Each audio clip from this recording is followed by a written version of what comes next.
সালাম আলাইকুম। ওয়ালাইকুম সালাম। ভালো আছেন? জি। আপনার নাম? তানজিনা সুলতানা।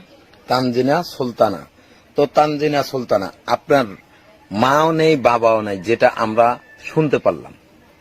তা আপনার মা বাবা কি হয়েছে আমাদেরকে একটু বলবেন? মা মারা গেছে কত বছর আগে? 8 বছর আগে। 8 বছর আগে। তো আপনার বাবা? বাবা নিখোঁজ। বাবা নিখোঁজ কতদিন থেকে? 3 বছর থেকে। 3 বছর থেকে নিখোঁজ, না অন্য কোথাও বিয়ে করেছে বাবা? অন্য কোথাও বিয়ে করেছে। বিয়ে করেছে। তো বিয়ে করার পরে কি আপনাদের কোনো খোঁজ খবর নেয় না? জি না। আচ্ছা।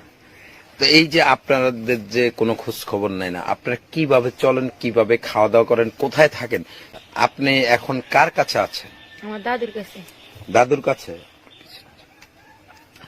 তো আপনার দাদু কিছু করে? জি না। কিছু করে না। খাওয়া দাওয়া লেখাপড়া কিভাবে চলছে সেটা একটু বলবেন?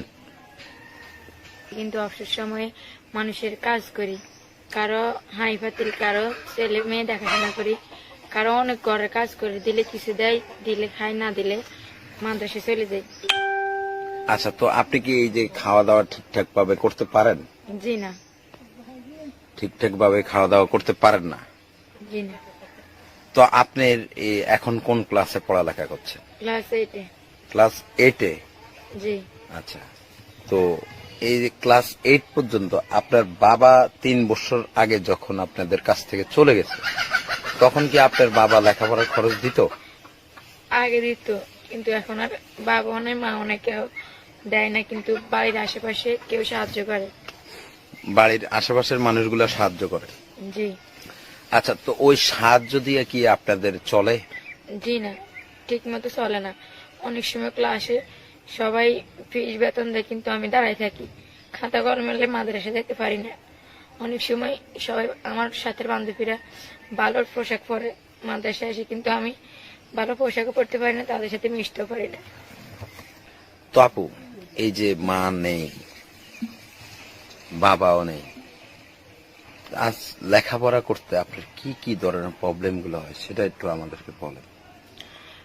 ক্লাসে স্যারেরা কয় নতুন ক্লাস উঠলে গাইড কিনতে, খাতা কলম কিনতে, কিন্তু স্যাররা বাড়িতে কয় কি বাবা মারে কইতো যে গাইড কিনে দিতে, কিন্তু সবাই সবার বাবা মারে বলে। আমি দাদুর কাছে আসলে দাদু নিজে কাঁদে, হ্যাঁ কান্দা দেখে আমি কিছু বলতে পারি না। অনেক কষ্ট করে পড়ালেখা করতেছি আর কি।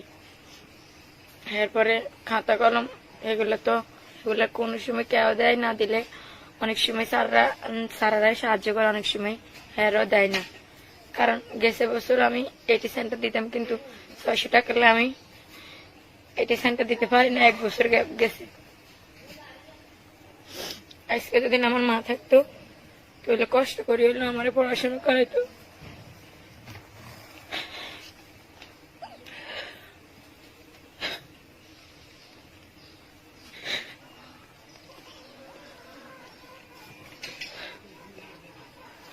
দর্শক, আপনারা দেখছেন মেয়েটা আসলে মাও নেই বাবাও নেই, অনেক কষ্টে, তার যে কষ্টের কথাগুলো মাকে অনেক মিস করতেছে, এই জন্য সে কান্নায় ভেঙে পড়ে গেছে। আসলে মা তো জনম দুঃখিনী, যে মা সন্তানকে কখনো কষ্ট দেয় না, মা সন্তানকে বুকে নিয়ে থাকে। বাবা চলে যেতে পারে, মা কখনো সন্তানকে বুক থেকে ছাড়ে না। তো এই মেয়েটি তার মা এবং বাবা দুজনকেই হারাইছে।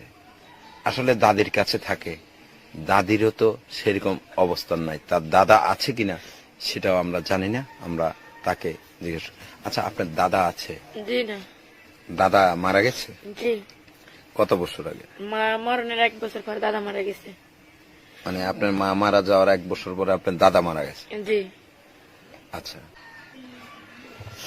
তো আপনার বাবা যখন বিয়ে করে চলে যায়, তখন কি এই পর্যন্ত আপনাদের কোনো খোঁজ খবর নিয়েছে? জি না। নেয়নি। আপনারা চেষ্টা করছেন? জি। তো চেষ্টা করে তাকে পেয়েছেন? জি, জানতে পারছি আর কি। পরে কি বলছে? হ্যাঁ, সাথে কোনো কথা হয়নি, কিন্তু যেখানে থাকে ওইখানে আমার ভাইয়ার আর কি দেখছিল, তারপরে এখান থেকে খোঁজ খবর আনছি। আপনার ভাইয়েরা বলতে? আমার বাড়ির আর কি। বাড়ির? জি। হ্যাঁ। হ্যাঁ হ্যাঁ, এখানে কাজ করতে গেছিল, তো আব্বুরে দেখছে। পরে? পরে দেখছে আর কইছিল আর কি, কিছু কয় না। কিছু বলে না। আসলে লেখাপড়া কি এখন কি আপনি ঠিকঠাক ভাবে চলবে? মনে তো হয় না। কারণ কি? কারণ এখন আমার মা নেই, বাবাও নেই, দাদু আর কিরকম ভাবে চালাইবে। কিন্তু আমি চাই আমি মানে পড়ালেখা উচ্চ শিক্ষা শিক্ষিত হয়ে একজন অ্যাডভোকেট হইতে আর কি। মানে একজন অ্যাডভোকেট হতে চান?